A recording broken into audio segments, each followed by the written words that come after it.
Wazee wanangu tumerudi. Mimi nilichogundua baadhi ya watu wengi pia wanapenda sana uongo, wanapenda kuongopewa, maskini ya Mungu. Ila hawapendi ukweli. Ushaona bwana? Mimi naambia ukweli. Promoter Semunyo kaniletea mimi majini. Kaniletea watu ile promoter hakuna. Alafu jinsi ulivyokuwa natoka, Mungu mwenyewe ndo anajua. Mungu mwenyewe ndo anajua jinsi gani wanatoka. Ushaona bwana? Na inafikia kipindi mpaka napoteza.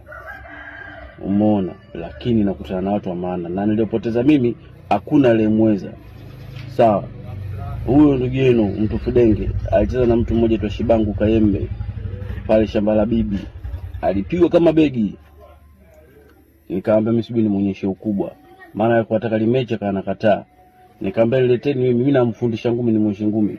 Alafu sasa akajua kama vitamini jibaa kiingia na ngelele makujinda makostamina shosho zile ya mzee kuchoma ndani. Au hiyo siku kumbe sijacheza vile. Nikacheza michezo ya vijana sasa hivi mikono naeka hapa pa mama watembe hivi. Watu tunajua vijana sasa hivi hawataki shida watoto 2000 hawa. Nikacheza mchezo nimemchezea vizuri ni baba ule. Kalizika kabisa. Ushaona? Kwa hiyo bwana mimi naamini siku zote uongo utaenda. Ile japokuwa kule chelewa ipo siku watu mtakuja kujua ukweli. Ipo siku. Na mimi naambia kabisa mtoto, endelea kuongopea watu. Ila siku utakayokubali tena sio kukubali kwa mdomo, kwa sababu kwa siku pale ushakubali hujataka kusaini. Ushaona? Lakini sasa siku umekubali umetia wino nganga. Wewe